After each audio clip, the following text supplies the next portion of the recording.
of July 20, 2026 and consider the same as approved. Apologies for the delay, given that we had to await the manifestations to be submitted to be made part of the journal. The other manifestations that were not submitted within today will be made part of the transcript and the records.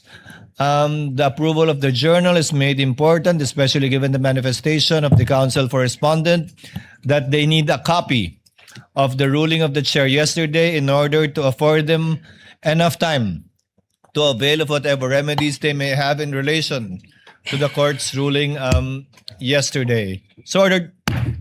Counsel for the respondent may proceed with his cross when he's ready. You may proceed, sir. Good afternoon, Director Matibay. Good afternoon. As NBI Director, you are the Chief Executive of the Bureau. I'm the chief of the bureau. Yes. And part of your duties is to oversee the conduct of investigation, correct? Tama po.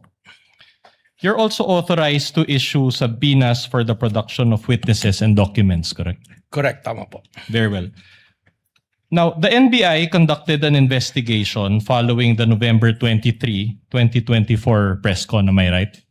I'm aware under the report that there was a subpoena issue, Okay. but I have no personal Alright. knowledge on the issuance. Okay, we'll go there in a while. But this investigation was documented in the two affidavits of investigation, correct? That's correct. And did you read and understand these two affidavits of investigation? I read the affidavit of investigation which was forwarded to the Department of Justice, which is dated February 11. Okay. So, as part of that investigation, will you agree that individuals were subpoenaed? There were individuals subpoenaed. More or less 10 Your Honor? subpoenas? Your Honor, please. Counsel for the panel of prosecutors. Rather, the lead prosecutor is recognized. Your Honor, the witness was appointed as NBI director only in February 2026.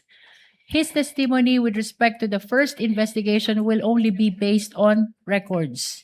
Your So Honor- if it will go into the detail of the investigation, I'm afraid, Your Honor, he is not competent as he has no personal knowledge about the first investigation, Your Honor.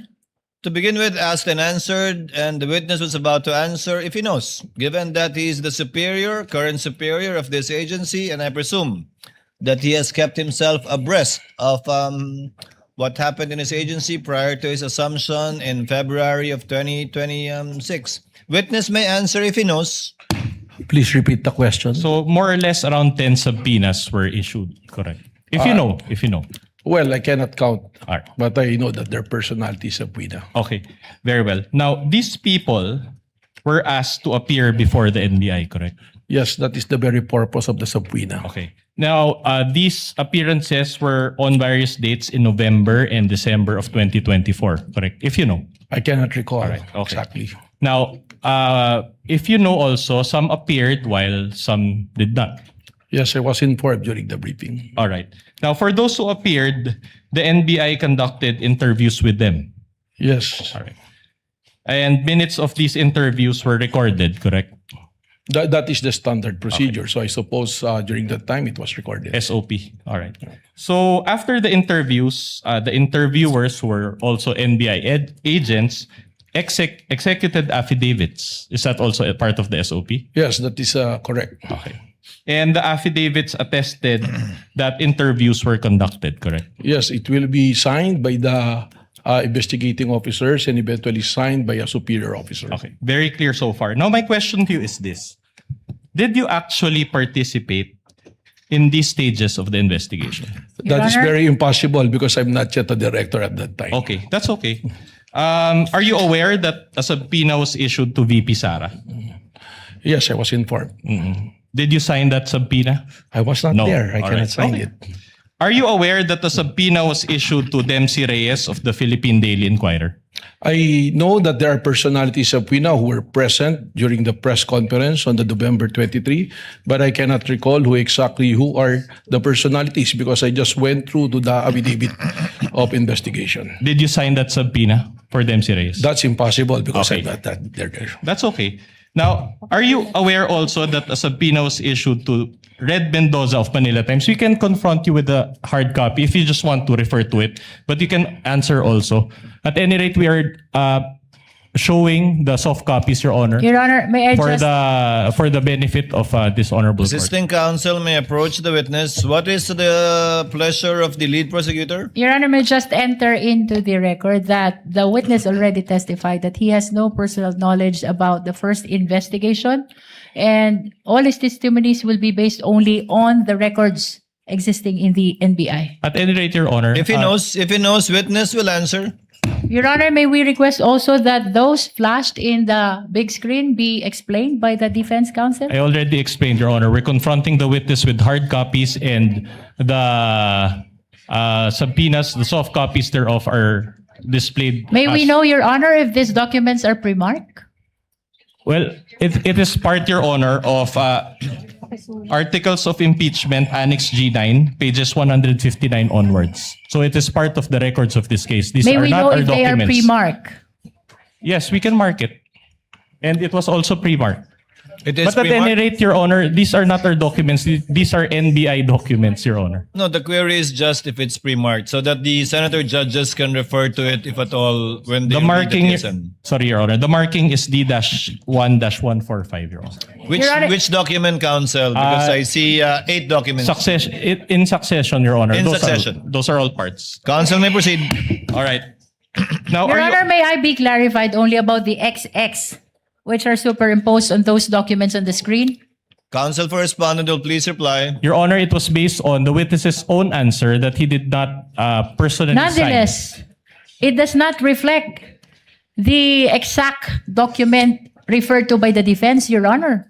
And that should not be allowed, Your Honor, with all due respect. It is just to illustrate, Your Honor, for the benefit of the senator judges, and as well as the public watching, so that they can also follow the... Lead prosecutor, we will allow it. So for the information of senator judges, the counsel for the respondent confronted the witness with respect to these affidavits that were part of the investigation conducted prior to his assumption as NBI director. And the witness simply stated that he has no personal knowledge with respect to the execution or due execution rather of these 2 affidavits thus far out of, I presume, 10. May I comment, Your Honor? Lead prosecutor may register her comment. May I know what is wrong with just presenting the exact document instead of those which are marked with XX? Your Honor, I'm afraid it will give a wrong impression to the viewing public that those XX has something to do with inability, perhaps, or whatever impression it may give to the witness with respect to the to attending to the subpoena, Your Honor. Short May we rejoin- just remove those XX? We don't mind if they flash the documents, but it should be an exact reflection of what the document is. Short rejoinder, Your Honor. No need for a rejoinder. Court is ruled, and the court notes the observation, manifestation, and objection of the lead prosecutor. Again, I think it's quite plain that these are documents that the witness cannot or does not have personal knowledge about because he was not yet the NBI director. Counsel may proceed. Witness may answer. All right, I'll move on. Are you aware that the subpoena was issued to Red Mendoza of Manila Times? I'm aware that there is a subpoena, but on the actual issuance of the subpoena at that time, that will be impossible to be aware of because I'm no longer I So- am not yet an NBI director. So in short, he did not sign it. I did not All right, sign. okay. I think it was signed that- by Glenn Ricarte. All right, that's enough. Okay. Now, are you aware also that the subpoena was issued to Bons Magsambol of Rappler? Based on the affidavit of investigation, I think it was mentioned. And did you sign that subpoena? It is again signed by a certain Glenn Ricarte. Are you aware that the subpoena was issued to Ana Rosario Malindog Uy, also of Manila Times? Again, based on the investigation report. And did you sign that subpoena? No. All right. Are you aware that the subpoena was issued to Jason Rubrico of SMNI? Again, based on the investigation report. Did you sign that subpoena? Your Honor, may I Impossible. respectfully interrupt? Lead prosecutor is recognized. The prosecution is willing to stipulate as to the issuance of this subpoena by the National Bureau of Investigation during the time that the witness is not yet appointed as the NBI director, Your Honor. But that's not my question, Your Honor. I Anyway, think Your that Honor. unless you're willing to stipulate, counsel, to abbreviate the proceedings, that insofar as the questions of the counsel for respondent is concerned, that for the remaining 4 subpoenas, that the same answer of the witness for the previous 6 ones will be the same. We are willing to stipulate on that, Your Honor. We are not willing to stipulate, Your Honor. We'll just ask for a ruling from the court. In that case, witness may proceed. A witness may answer. Counsel will please proceed. All right. Are you aware that a subpoena was issued again to Jason Rubrico of SNMNI? Same answer, Your Okay, Honor. same answer. And you did not sign that subpoena for Jason. I said Rubrico. same answer, Your Honor. Are you aware that the subpoena was issued to Michael Flores of Reuters? Same answer, Your Honor. Your Honor, may we ask, Your Honor, that the lawyer of the prosecution do not supply anything or make any comment near the witness because it may affect us. Is he the assisting counsel may not supply any information to the witness other than merely observing the document being shown to him by assisting counsel for respondent. Counsel may proceed. Mr. Presiding Officer, may I speak? Yes, Director. The counsel is not telling anything, but may I request not to cover me so that the people can see me. Yes, that may be granted by the presiding Thank officer. you, Your Honor. Assisting counsel, kindly sit beside the assisting counsel for stand rather beside the assisting counsel for the respondent. You may proceed, counsel, All right. for the respondent. Are you aware that the subpoena was issued to Michael Flores of Reuters? Same answer, Your Same Honor. answer. You did not sign it. Okay. Are you aware that the subpoena was issued to Trixie Cruz Angeles? Same answer. And you did not sign it. Okay. Are you aware that the subpoena was issued to 2 OVP personnel? And did you sign these subpoenas? Same answer. All right. So not a single one. Now, my next question to you is this. Did you oversee any interview that was conducted in the fact-finding investigation? Your Honor, the question is vague. If the witness is a lawyer and is competent to Your answer, Honor, if he knows, Your Honor. Your Honor, during the direct, it was established that there were 2 investigations. The first investigation and the current investigation of the STF. Then, the defense need to specify which investigation is he referring to. The affidavit. Counsel will please clarify. Okay. Did you oversee any interview that was conducted in the investigation that was covered by the affidavit of investigation? As mentioned in my testimony, I was appointed only on February 20, 2026, and it's very unlikely to be part of the investigation prior to that. Okay. So, are you aware that there were at least 4 interviews that were conducted? Your Honor, asked and answered. That is a different question, Your Honor. Nonetheless, Witness may answer. I'm not aware because I'm not yet there. Okay, so are you aware? Let me be more specific. Are you aware that an interview of Dempsey Reyes of PDI was conducted? I'm not aware of that, but as reflected in the investigation report, it was there. So in other words, you did not oversee that interview? Yes, definitely. All right. Are you aware that there was an interview of Fred Mendoza of Manila Times? Same answer, Your Honor. Same answer. Are you aware that there was an interview of Bons Magsambol of Rappler? Same answer. Same answer. So you did not oversee that interview. And are you aware that there was an interview of Jason Rubrico? Did you oversee this interview? Again, same answer. Same answer. Okay. Did you see them sign any minutes of the meeting? No. No. Did you meet any one of these interviewees? At Before that or time? after? Before or after? Who among the Among the interviewees that I No. mentioned? No. Did you meet any one of their lawyers? No. No. All right. Now, were you even present at the NBI Cybercrime Division office at the time of these interviews? That is impossible. All right. After the interviews, affidavits attesting to the interviews were executed, as you mentioned. Did you oversee the drafting of these affidavits by the NBI agents? Again, very unlikely. I was not present. All right. Your Honor, if I may interrupt, may I just enter a Lead continuing... prosecutor may make a manifestation and or a continuing objection, as I presume she will. Yes, Your Honor. I'm entering a continuing objection to the line of questions of the defense on the ground as stated by the witness. He has no personal knowledge about the investigation conducted prior to his appointment in February 2026, Your Honor. Just That a is for short the rejoinder. record. Continuing Honor. objection is noted. Counsel for the respondent may proceed. No need for that rejoinder. But were you present when the NBI agents subscribed and sworn to their affidavits? I was not there. You were not there. Still nothing. So, and since you did not actually participate, it means that you do not have personal knowledge of these stages of the investigation, correct? During that time, yes, but as I mentioned earlier, I read the investigation report. So your knowledge of the investigation was based on only of your reading. That is absolutely correct, All right. and upon the discussion of the investigating officers. Okay, very well. Now, were you present at the November 23, 2024 press con? I was not present. You were not I was present. not participating on that. And if you know, was any NBI agent present at the November 23, 2024 press con? Not that I know of. None. All right. So in layman's terms, for the benefit of this honorable court and the Filipino people watching, and I'll phrase my question in Tagalog. So sa kabila po ng pagtestigo po ninyo ngayong araw, inaamin nyo ba na wala kayong personal na kaalaman sa nangyaring investigation starting November 23, 2024? Malinaw naman po yun. At ang korte po, I can take judicial notice of the fact na hindi pa po ako NBI director ng panahon na yun. So you're confirming that you do not have personal knowledge because you were only appointed as NBA director a year later or on February 20, Your Honor, ask and 2026, answer correct? question. No, I haven't even asked that question, Your Honor. Kindly let counsel finish.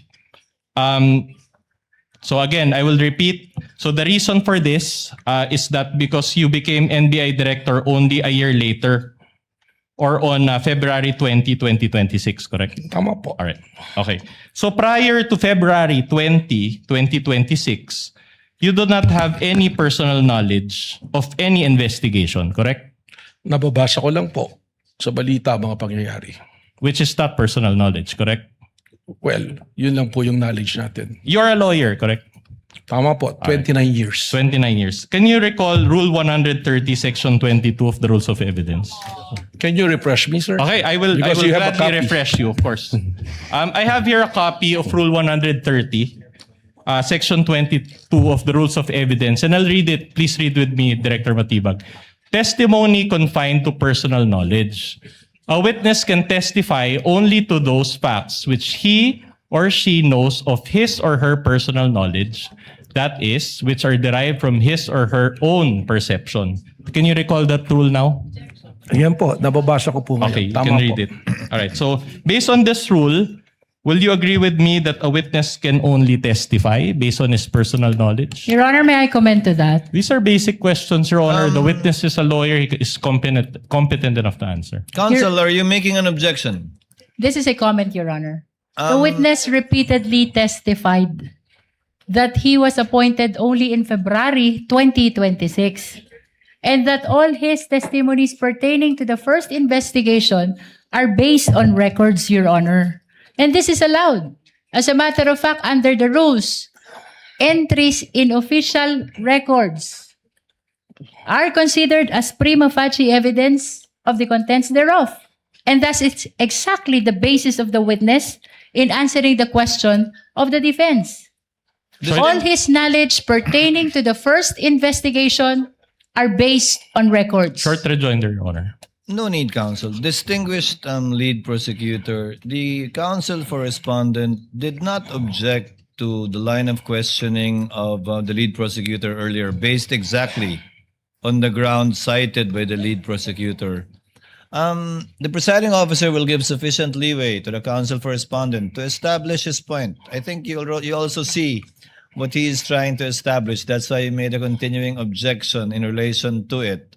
I'll give you some leeway, counsel, but go to your next topic as soon as you're done with this. Thank you, Your Honor. So, again, based on this rule, a witness can only testify based on his personal knowledge, correct? Tama po, pero meron pong mga exceptions sa rule All na right, yan. okay. If not based on personal knowledge, then that is hearsay, correct? But it's not an absolute rule po dahil may exceptions nga po. Okay, now, I'm trying to look for the Filipino term for hearsay. Ano ba yung hearsay sa Tagalog? Sabi-sabi or chismis? Is that a fair translation?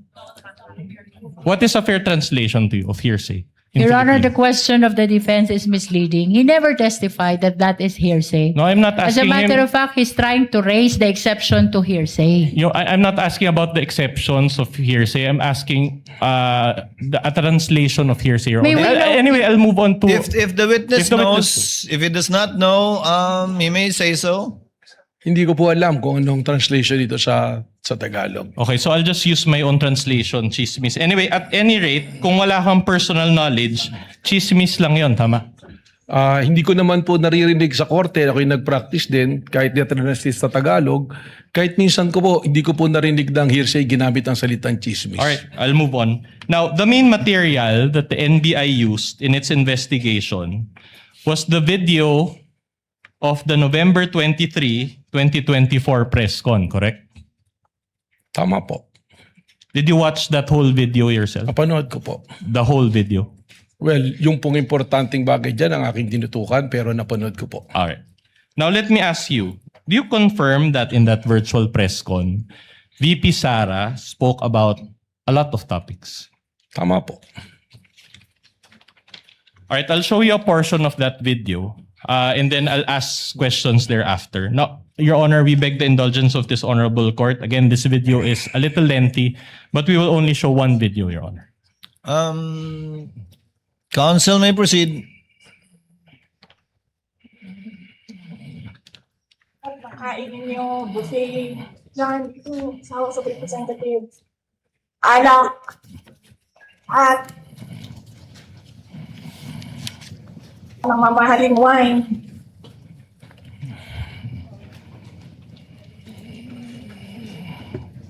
Yan. Yung taong bayan na pinamisan ninyo, 20 pesos rice. Yung taong bayan na hindi ninyo pinupuntahan sa mga komunidad nila, ano sabi nila?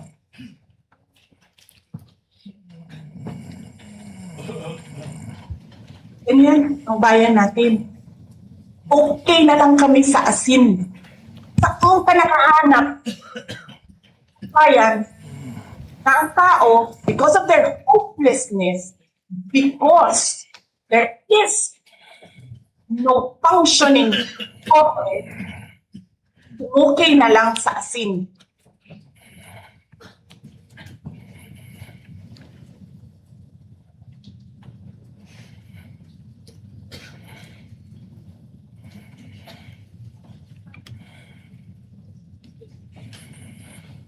Lang abogado si Attorney Lopez eh. Kasi alam niya kung ano sasabihin niya doon sa mga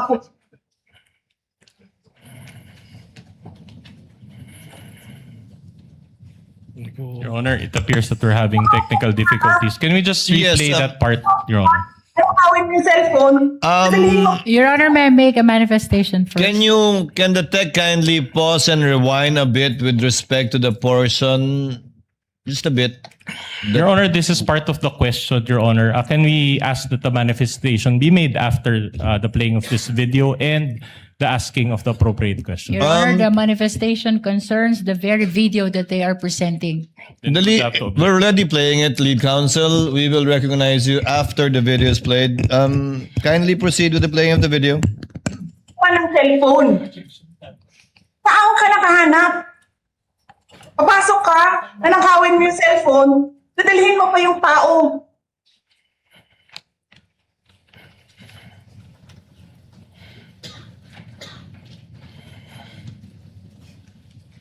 Diba?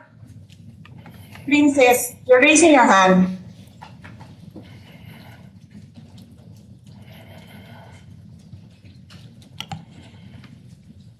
Hello? Naririnig po ba ako, Princess Maui?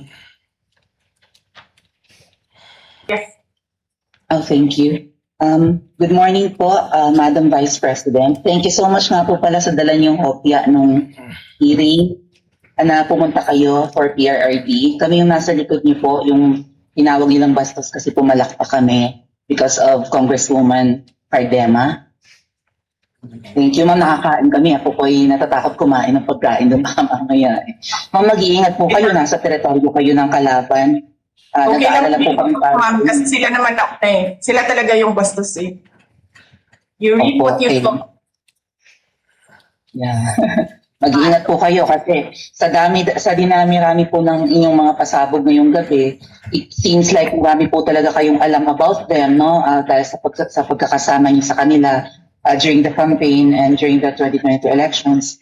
Baka po mamaya kasi totoo yung mga naririnig namin o yung, I don't know if it's true, na meron daw silang Operation Romanovs and baka bala kayong ubusin ang inyong pamilya dahil hadlang kayo sa kanilang mga balakin in the future. So, mag-ingat po kayo. Kami po kasi kami ng EDSA Friday Crew, kami yung bumababa every Friday dyan sa EDSA because we believe yan yung tamang venue sa dinami-rami na ng problema natin. Ang kaya lang naman po namin gawin ay manawagan na bumaba na yan. Eh, ano po kayo ang remedy naman ninyong mga nasa posisyon or ng mga kayang labanan itong napakarami na pong ginagawang korupsyon at krimen laban sa taong bayan? Ano po ang pwede nyo maging remedy para matapos na ito? Lalo't nagsisigaw na po ang taong bayan na mag-people power. Yes. Huwag kang mag-alala, ma'am, sa security ko. Kasi may kinausap na ako na tao. Sabi ko sa kanya, kapag pinatay ako, patayin mo si BBM, si Lisa Araneta, at si Martin Romales. No joke. No joke. Nagbilin na ako, ma'am. Pag namatay ako, sabi ko, huwag ka tumigil ha. Hanggang hindi mo mapatay sila. And then he said yes. So, alam mo, ma'am, yan ang lagi kong sinasabi sa mga kabayan lang. Thank you. Ang laban, wala dyan sa EDSA, ma'am. Wala dyan sa mga highway. Ang laban, ma'am, nandun sa loob ng palasyo. Yan ang problema. We appreciate yung expression ninyo ng disgust, ng pagkamuhi, ng hopelessness, kasi it reflects kung ano yung nararamdaman ng marami, milyon nito. Alam ko yan, ma'am, kasi kahit saan ako pumunta, ako ang binoto namin yan dahil sinabi mo, iboto namin.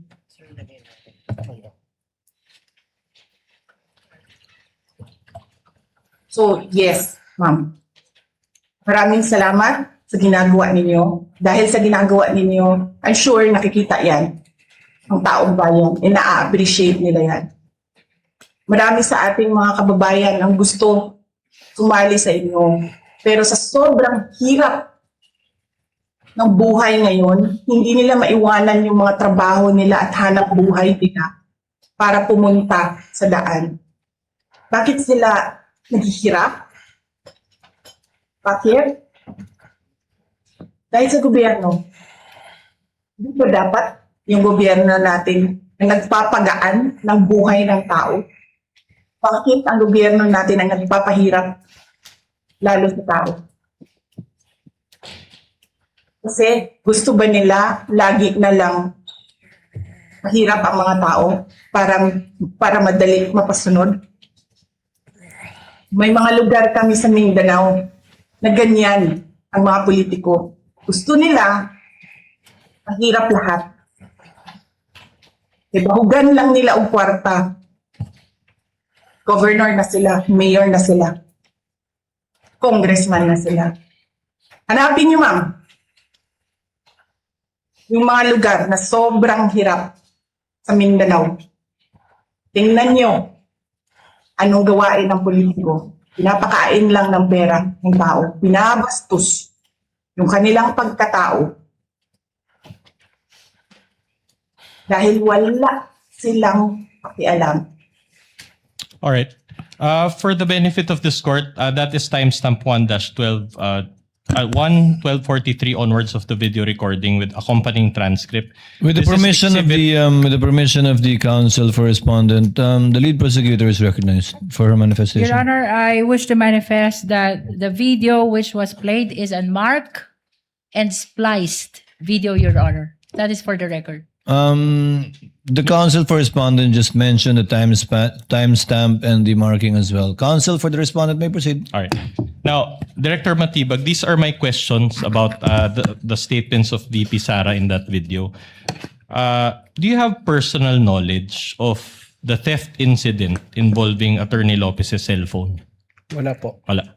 Do you have personal knowledge on the buffet in the House of Representatives? Wala po. Wala. Do you have personal knowledge on the communities na asin lang ang kinakain? Wala po. Alright. Do you have personal knowledge on the person whom VP Sara talked to regarding BBM, FL, and the former speaker? Wala po dahil Wala. siya nakipag-usap. Alright, okay. Thank you for that. So, now, you mentioned that you watched the whole video. My question to you is, did the NBI conduct any separate investigation regarding the various acts of corruption alleged acts of corruption of BBM, FL, the former speaker, and the congressman as mentioned by VP Sara? Marami pong iniulat sa akin na mag-investigasyon, subalit hindi naman po kasi binanggit doon sa video sino ang mga particular na kailangang imbestigahan. Kaya naman po yung investigasyon na ginagawa ngayon ng NBI, maaaring tumutukoy na po sa mga taong binabanggit po. Right, but as NBI director now, you have the authority to investigate alleged cases of corruption, correct? Tama po yun. All right. In fact, you came out in the news recently stating that you will investigate the 2019 SEA Games, correct? Tama po. All right. And the 2019 SEA Games came prior to this 2024 press con, correct? Tama po. Okay. Do you intend, my next question is this, do you also intend to investigate the alleged corruption involving the unaudited confidential funds of the OP, Office of the President, also mentioned by VP Sara? Kung meron po mga ebidensyang ilalatag sa amin para amin pong sundan, hindi po magdadalawang isip ang NBI sapagkat ito po ang mandato ng NBI. All right, thank you for Mag-imbestigahan ng mga krimen po, amin pong nakikita. All right, thank you for that answer. Now, do you also intend to investigate the alleged corruption involving the former speaker going around the country and giving government funds to people, also mentioned by VP Sara in that video? Your Honor, may I comment, Your Honor? What is the comment of the lead prosecutor? We are objecting to that question, Your Honor, as the same is misleading. Your Honor, if he knows, he said he watched the whole video, he listened to the statements. There was a statement there. Witness may answer if he knows. Well, kung meron po mga ebidensyang pumapasok tulad ng lahat ng aming ginagawa, we are driven by evidence and the process and the law na dapat pong sundin. All right. Now, my next question is, your wife is also a member of the House of Representatives. That is correct po. And she is Representative Maria. Your Honor, with all due respect. This is cross, Your Honor. Maybe given leeway, Your Honor. Allow the counsel to finish the question and then you may make your objection afterwards. Finish your question, counsel for the respondent. She is Representative Maria Rene Ann Lourdes G. Matibag. correct? Before I the witness object, Your Honor. answers, what is the objection of the lead prosecutor? The questions, Your Honor, of the defense with regards to the wife of the witness is totally irrelevant. Your Honor, And that should not be allowed. Your Honor, these are the, credibility testing questions, the- Your Honor, which is always relevant. The objection is overruled. It tests the freedom from bias, if any, of the witness regarding his testimony, and the chair will Nevertheless, allow Your it. Witness may answer. Your Honor, may I just enter there a was already- continuing objection on the line of questions pertaining to the wife of the witness, Your Honor. So noted. Witness may answer. Opo. All right. Now, let me direct your attention to House Resolution number 989. This is also part of the records of this case, entitled Setting Forth the Articles of Impeachment Against Vice President Sara Duterte. Permission to use a pointer, Your Honor. Now, it appears that from this document Counsel may do so. that your wife is one of the endorsers of this House resolution. Can you confirm that? Yes, the name is sir. It's there. Okay. Now, there's a signature page also. This document is not numbered, but it appears that it's around page 19. Can you confirm if this is your wife's signature? I think I have no authority to confirm the signature even if she is my wife. So you can confirm the signature of your NBI agent, but not your wife? It's appeared to be her signature, but I have not confronted with the document so that I can compare it. At any rate, Your Honor, may we allow? With the NBI, it's different. I testified earlier that it was presented to me, and I asked him if he signed it, and I'm familiar to his signature because he's always making submission to my office. All right. That's okay. At any rate, Your Honor, may we request, Your Honor, that we be allowed to submark this particular portion. Again, this is already may we part of the request, Your records. Honor, that the witness be confronted first with the document, and We may will we do that, request Your as well that the assisting counsel for the prosecution be allowed to approach. We will do Assisting that, Your counsel Honor. for the respondent may please confront the witness with a document in the presence of assisting counsel for the prosecutor before counsel for respondent requests it to be marked. Witness will kindly look at the document and answer the question. May I first manifest, Your Honor, that the photocopy, the document being presented to the witness is a photocopy. Your Honor, if at all we can agree that the court's copy be submarked, Your Honor. And we request, Your Honor, that the first page that we showed and this signature page around page 16 be submarked, even at later, Your Honor, before the clerk. It shall be done at a later time. In the meantime, by the oath of respective counsels, I believe we can rely on this copy, subject to confirmation in the marking of the actual copy that the court has. And Of the you're referring to the impeachment resolution on impeachment, right? yes, Your Honor, but Your Honor, insofar as the identification of this witness, we are relying actually on the transmittal by the Committee on Justice, which was received by our office on May 11, 2026, Your Honor. Not So by it is- my office, but by the Secretary General of the Senate. Kindly confront the witness with the document so that he may answer intelligently. If you know only, Director Your Matibag. Honor, respectfully, That is the if I may say something, if the court Yes, will allow me. Director Matibag. In order to save time in the questioning of the defense counsel, I think he's going to the position if my wife endorses the article of impeachment so that we save time and it's on record. It's a matter of public notice. Yes, my wife is one of the endorsers of the impeachment. Duly noted. Counsel, move on. All right, thank you for that admission, Director Matibag. And despite that spousal relationship that you admitted, you decided to appear and testify today, correct? My decision to be a witness is by virtue of a subpoena issued by the Honorable Court and by invitation of the Committee on Justice, the prosecution. However, the job of my wife as a legislator is totally detached from me being the director of the National Bureau of Investigation. Okay, my next question is, but the court did not issue a subpoena for you to appear today. Actually, Are you saying that you receive a subpoena despite this honorable court not issuing a subpoena for you? even if there's no subpoena in the pre-trial order, I was mentioned to be a witness, and I was invited by the prosecution to be a witness.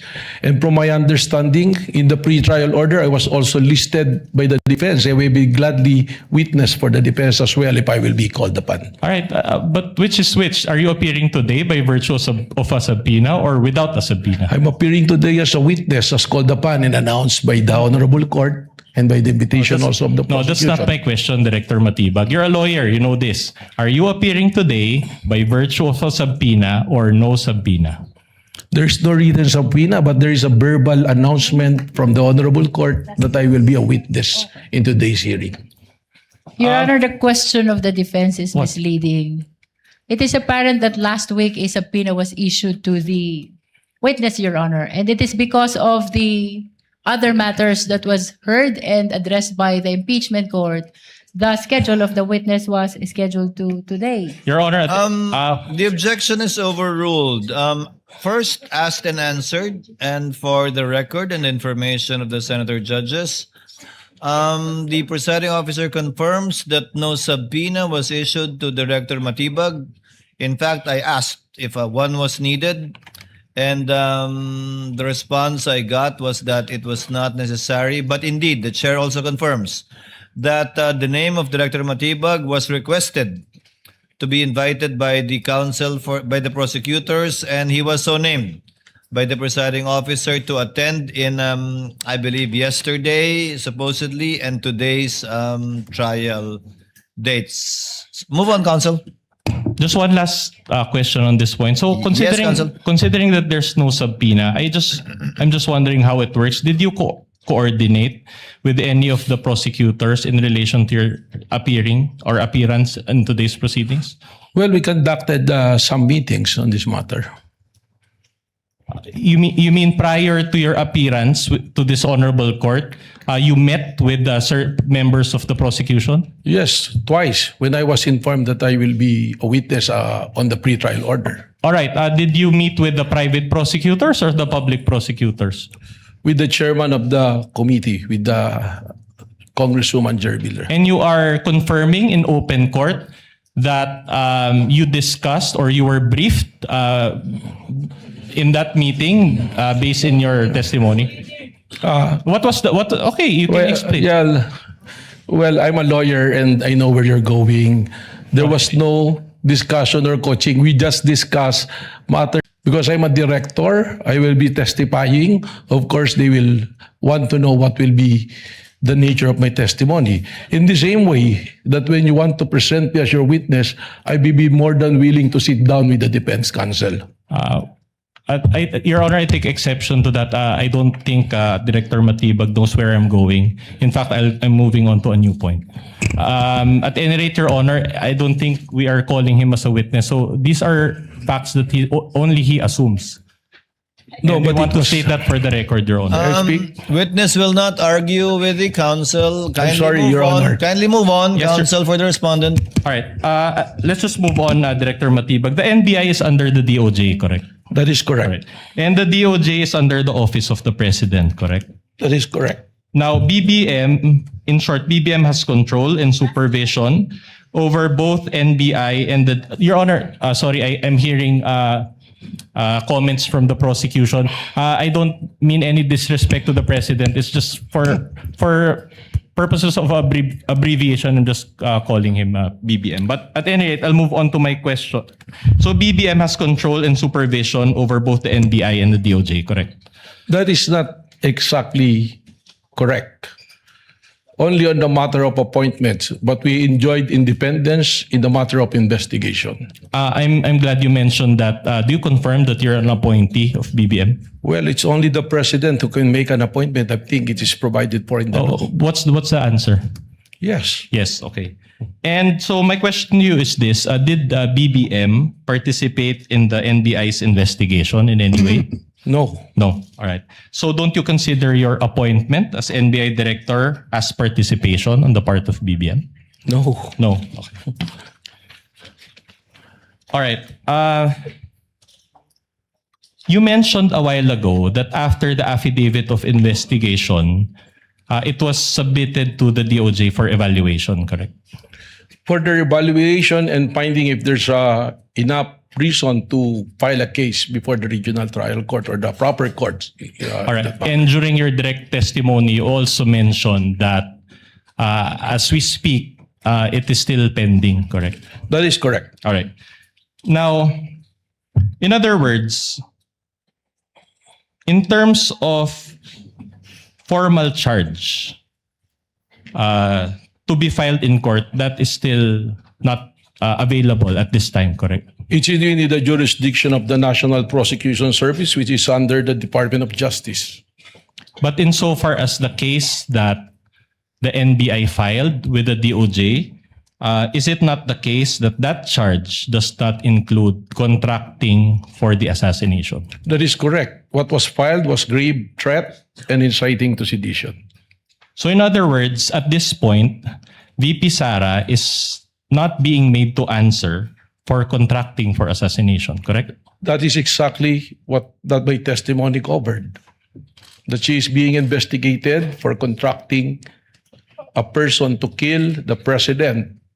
And that is a continuing threat not only to the life of the president, but to the national security of our country. Not responsive, Your Honor. My question is if she's already being made to answer to that particular charge. Made to answer, counsel, meaning Subpoenaed. has she been subpoenaed? I'll be more specific. Has she been subpoenaed in terms of contracting for assassination? Well, in this impeachment court, she is being on trial. And that is very well covered by the articles. To me, as a lawyer, not only as an NBI director and as a former dean, that is a betrayal of public trust to me because she made an oath of office that she will protect, defend the Constitution, execute laws, do justice to others. Director and Matibag, consequently let to the self. court intervene at this juncture. That is not responsive to the question of counsel. Kindly just answer the question. Has the NBI issued a subpoena against the Vice President with respect to the crime of contracting a killer, allegedly? At this point, Your Honor, not yet. Not yet. Okay. Please proceed, counsel. That's enough. So no subpoena as of now. But in other words, has there been any affidavit of investigation relating to contracting for assassination? My understanding is there was a subpoena issued at that time during the investigation to the Vice President, and the lawyer submitted an affidavit. No. Again, not responsive, Your Honor. I'm talking about an affidavit of investigation executed by the NBI. Not in yet. terms of not yet. Okay, so at this point, would you agree with me that the DOJ has not found any basis for contracting for assassination? Wala pa po, sabi yun. All right. So at this point, as of today, there's simply no evidence to warrant the filing of a formal charge for contracting for assassination, correct? That's why kung babalikan po natin yung aking testimonya, this is a continuing and an open investigation as to the contracting a killer. So in other words, the reason why these are not present at this time because your investigation is still ongoing. It's a case build-up and an open, active investigation. All right. Very well. Now, you mentioned about grave threats and inciting to sedition. My question to you is, these subject matters fall under the category of felonies, correct? That's correct. Yeah. Now, in fact, based on the penalties involved as provided by law, these fall under the jurisdiction of the first level trial courts, correct? Yes. All right. Now, moreover, for one to be declared guilty of these felonies, the burden of proof is guilt beyond reasonable doubt, correct? That is correct. Now, guilt beyond reasonable doubt, is this a low threshold or a high threshold? Beyond reasonable doubt, of course, it's a high threshold. In fact, it is the highest threshold in That is criminal law, correct. correct? So in other words, para lang for the benefit of the Filipino people watching, so hindi ka pwedeng magsampa ng kaso nang hindi mo kayang patunayan, correct? Tama po yun. Dahil meron pong Memorandum Circular number 20 ng Department of Justice kung saan sinasabi that when you file cases, there should be a reasonable certainty of conviction. Thank you for that clarification. So if the threshold is guilt beyond reasonable, if this threshold of guilt beyond reasonable doubt is not reached, then the accused must be acquitted, correct? Tama po yan. And insofar as grave threats or inciting to sedition, it is the trial courts that will decide that, correct? That is correct. Not the DOJ. The DOJ will submit the information and the resolution for prosecution. At the end of the day, it will be the court who will say whether it's guilty or not. All right. Now, in your testimony earlier, you mentioned that there are leads on the alleged person that VP Sara talked to, correct? Yes. But let me ask you this. During that press con, did VP Sara mention the word assassin? Wala po. All right. Now, the investigation on these leads, are these already final? Pakiulit po. The investigation based on these leads that you mentioned, are these already final? Hindi po. Hindi pa Malinaw po sinabi ko that this is a continuing and open investigation po. All right. So, in other words, you haven't given any opportunity for VP Sara to confront this alleged person, correct? Hindi pa po. All right. But will you agree with me that confronting this alleged person is part of due process? Tama po. Kaya mas maganda nga po kung si VP Sara mismo magsabi dito kung meron siyang kinausap at kung sino kinausap. But is that part of the SOP also, that you give an opportunity for VP Sara to confront? Tama po. Pag natukoy na po namin kung sino ang taong kanyang kinausap, that is the time na siya po ay aming kukomprontahin para siya po ay masagot niya kung itong taong talaga ito ang kanyang kinausap para patayin ang Pangulo. All right. My next question is very simple. So you offered your testimony before this impeachment court, even you performed SOP or giving opportunity to VP Sara to confront? Malinaw naman po yung sinabi ko. Pag nakita po namin kung sino ang taong kinausap, saka po namin siya kukomprontahin, kasama po ang taong iyon at kasama po ang mga willing na nagbibigay ng UN Intel para harapin po ang akusasyon na yun. So considering that you're still pursuing those leads, don't you think that your testimony today is premature? Hindi po. Sapagkat malinaw naman po sa statement ng ating Vice Presidente na meron siyang kinausap para patayin si Bongbong Marcos, si Lisa Marcos Araneta, si Martin Romualdez, at sinabi pa niya na walang biro to us sa law investigation. Applying po namin yung pong methodology na ginagamit ng Secret Service sa Amerika, ay papasok po rito na ito isang malinaw na confession ng isang tao na meron siyang isang plano na pagpatay. Okay, I'll move on, but I'll ask you, isn't that a trial by publicity which is not sanctioned by our laws? Hindi po. Sapagkat kaya nga po namin hindi nilalabas yung aming pong mga confidential at secret na investigation. Lamang nga po, tayo ay pinatitistigo rito na kailangan natin pong sabihin kung ano na ang naging takbo ng investigasyon. At malinaw naman po sa aking testimonya na dito sa continuing open investigation, active investigation, na kung saan meron pong mga persons of interest. At pag tinanong po natin ito sa mga nakakaunawa ng law enforcement, ganito po talaga ang practice ng law enforcement. In fact, you mentioned during your direct testimony that you cannot give further details, correct? It's Tama po. classified. Okay. So, with all due respect, I'll ask this in Filipino, with all due respect to you, Director Matibag, kung hindi nyo pa po pala kayang magbigay ng detalye, bakit nyo pa po nilabas na may leads kayo in the first place? Sapagkat gaya po ng sinabi ko, malinaw naman na yung pagsasalita ng ating Vice Presidente na siya ay kumausap ng papatay at pumayag yung papatay na patayin ang mga individual na ito, meron na pong pagkakasundo na gagawin po ang isang krimen. Yeah, but my point is, wouldn't that prejudice your ongoing investigation that you come out here and you make statements that you already have leads? Objection, Your Honor. That is speculative. Witness may answer. Kaya nga po ang dahilan na hindi ko mabanggit kung sino po yung mga persons of interest dahil doon po makukompromiso ang investigasyon na gumugulong. Okay, at any rate, if this ongoing investigation progresses, that is the only time that a different charge will be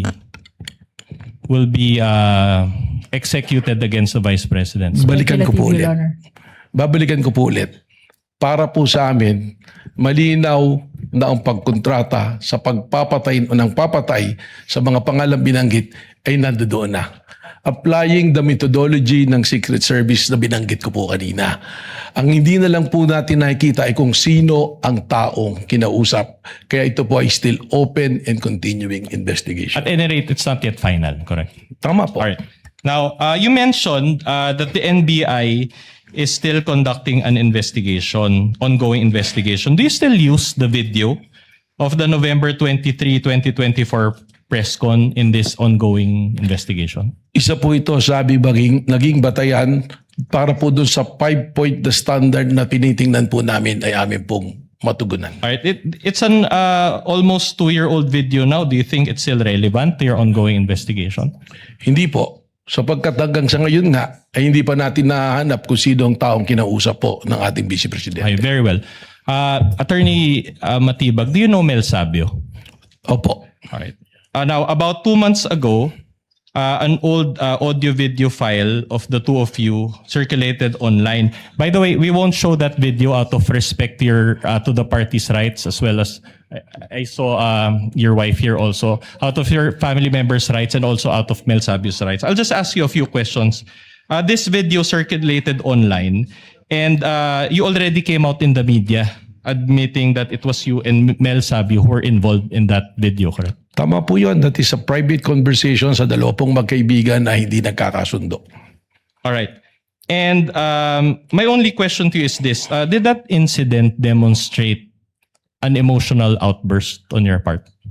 Kasama na po yun, combination na ng galit at disappointment.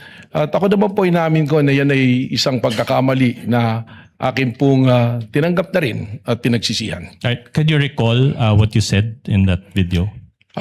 Masama po yung aking mga sinabi. Meron pong hindi talaga kaya-aya. Can you recall, just to give an idea of those who were not able to I watch? cannot exactly recall because that was a really long time ago. That's okay. Now, on July 10, 2026, you wrote a letter to Representative Luistro. Do you confirm this?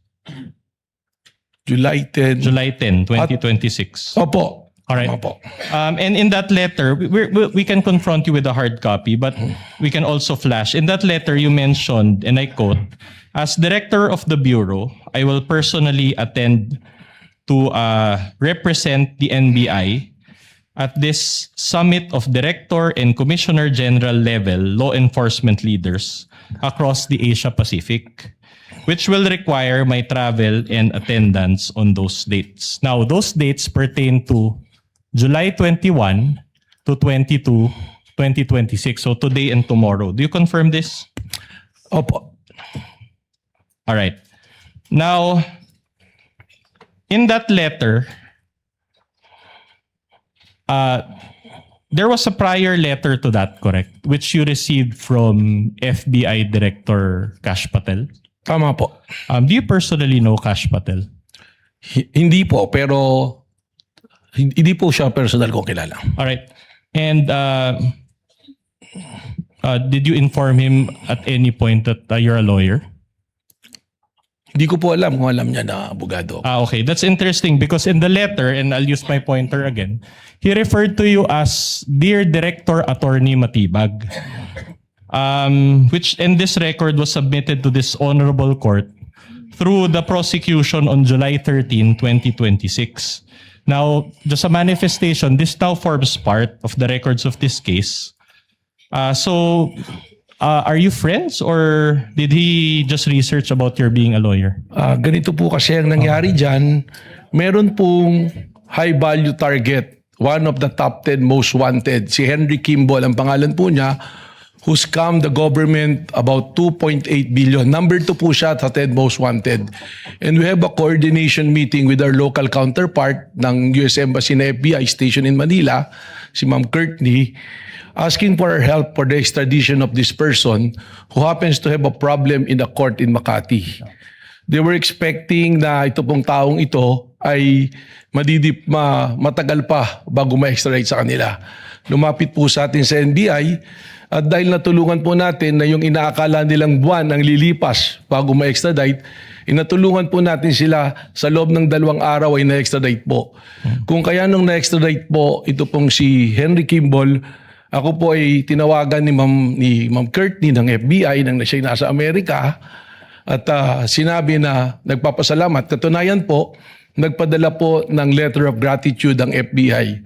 At yung pong pag-attend ko sa Bangkok, hindi naman po basta lang ako attend doon sa conference. There was an opportunity on the side na magkaroon po kami ng pagpupulong po ng personal ni Director Kash Patel. Yeah. Kaya po gusto ko sana makadalo doon. Thank you for that clarification. Anyway, I'm just asking because the schedule of the court actually changed or was altered because of this letter. Just a few questions on this. Now, upon perusal of this letter, it appears na sinulatan kayo na diretsyo ni Director Kash Patel and walang address yung NBI. It just says Manila. Do you confirm the receipt of this letter? It was sent through an email. Through po. email. Okay. Now, of course, before you wrote Representative Luis Tro, you first confirmed your attendance with FBI Director Patel. Am I right? Wala pa po, the confirmation. Dahil malinaw naman po, sinasabi ko nga po kay Congressman Luis Tro na 2 event siya na magkasabay.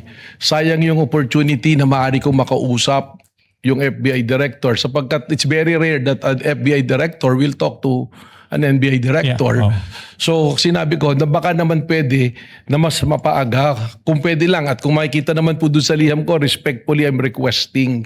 Pero lininaw ko po kay Congressman Luis Tro na 2 event yan at in order of priority, ang aking pong priority ang tumistigo po dito po sa impeachment court. At sabi ko naman, pinabot ko po through Ma'am Courtney that probably we can arrange another day na magkausap po kami ni Director Kash Patel. Okay, thank you for that clarification. At any rate, you're admitting that before you wrote Representative Luis Tro, hindi pa final yung confirmation mo dito kay Director. Meron na pong arrangement. May Pero arrangement alam na. po nila na ako'y magtitistigo. So kung malilipat po, that is the only time na ako po ay pupunta sa Bangkok po. No, I'm talking about may confirmation na kayo ni Director Kash Patel before you wrote Luis Tro, wala pa. There was already an invitation and information channeled to their local representative, si Ma'am Courtney po. Ma'am, sino yun, ma'am? Siya po si Courtney, siya po yung I FBI see. representative Okay. dito. At any rate, my question is, do you maintain that this is an official invitation from FBI? Kash Patel? Opo. All right. Katunayan, meron pong dumalo ngayon doon, yung pong aming representative ng IOD. And it's also director or commissioner level. Ano po, siya po ay division level po. Are you at liberty to disclose the name? Or? Yes, opo, Attorney Chris Hernandez. Nandun siya sa Bangkok ngayon? Nandun po siya ngayon. Would you know kung si Director Kash Patel nag-attend dun sa Bangkok ngayon or nag-cancel din siya? Hindi ko po alam. I Ay, have hindi to mo get the information. All right. Now, just one last manifestation, Your Honor. Again, these documents comprising of 3 documents, June 24, July 10, and July 13, were introduced by the prosecution and then are now part of the records of this case. If I may be allowed to proceed, Your Honor. Now, I'll show you one last graphic and then I'll ask you a couple of questions thereafter. Can we show the graphic? All right. So, this is from the Daily Tribune. Your Honor, please. No question yet, Your Honor. Yes, Let counsel but finish with his question All and right. then the lead prosecutor may make her objection. All right. This is from the Daily Tribune. Okay. And this is the entitled Public Trust Rating. I'll just focus on the green, not the red. No, but Vice President Sara Duterte, it says they're 57%. And this was conducted by the Social Weather Station's SWS survey. Okay. Now, my question to you is this. You mentioned that you have an ongoing investigation. Do materials like this, insofar as how Filipino people view or trust VP Sara, have an effect in your investigation? objection, Before Your the Honor. witness answers, lead prosecutor is recognized for objection. What is the basis of the objection? Your Honor, the defense is showing a picture of the president and the vice president with a certain rating at the bottom. This has no relevance at all, Your Honor. with respect to the subject matter of this impeachment trial. I think he And has. we are objecting to the presentation of this picture, Your Honor. I think it has just a short rejoinder, Your Honor. Kindly allow the lead prosecutor. Are you done, ma'am? Yes, Your Honor. Just a short rejoinder, Your Honor. Attorney Vinlones, The recognized. witness mentioned the term betrayal of public trust. And we can run the TSN back. Your Honor, of course, we're allowed, this is cross-examination, we're allowed to present controverting evidence to that statement. The chair will allow the witness to answer despite that there is no date when the survey was taken. Kindly answer if you know, Director Matibag. Gladly, Mr. Presiding Officer. Alam niyo po, survey yan. And all of us know, or for the information of the public, a survey is just a snapshot of something. It doesn't necessarily follow na yung survey na yan is kumbaga nakataga na sa bato. Pangalawa po, may mandato po ang NBI. We cannot be swayed by public opinion o kaya po ng aming personal na opinion. Kami po ay nag-iimbestiga, nababatay sa batas, nababatay sa proseso, at nababatay po sa ating itinakdang mandato base po sa pagtatatag ng NBI. So the short answer to my question is no, it doesn't affect. No, it All right. will not. Okay. I mentioned Daily Tribune. You write editorials for the Daily Tribune, correct? Tama po, long time ago po. Long time ago. And in 2024, you wrote at least 3 editorials about VP Sara. Can you recall? Mari po, mayroon po akong mga sinulat tungkol Alright. kay Vice President. I'm showing you not that one. The editorials, all right, from the Daily Tribune. And we have copies, hard copies that you can refer to. But it says here, Director Belvin Matibag. Do you confirm that it is you who authored these editorials? Yes. All right. Now, I'm showing you the first one entitled Inday Sara, the Bratinela, dated September 12, 2024. Do you confirm that you wrote this editorial? That's correct in my opinion column. All right. And you also wrote, the Bratinela is a flat spare tire, dated October 24, 2024. Do you confirm this? Yes. All right. And you also wrote, Bratinela Sara and her bad habits, dated November 7, 2024. Do you confirm this? Yes. And in these editorials, you shared your opinions against VP Sara. Is that correct? Well, unang-una po, siguro dun sa title na Bratinela, that is not my original. In fact, kaya ko po nasulat yan, yan ang mismong naririnig ko nang kami magkakasama nila dating Pangulong Duterte nang tawag niya kay Inday Sara ay Bratinela. Alright, so my only question is, before you testified today, there were already instances in the past that you shared your public opinions against VP Sara. Well, that is a opinion column. Alright. At meron po tayong mga pinagbabasihan dyan. Okay, in fact, let me read one line from your editorial. It says there, as Inday Sara is being unmasked in the legislative inquiries and by her own mouth as an ill-bred Bratinela, her public trust crumbled.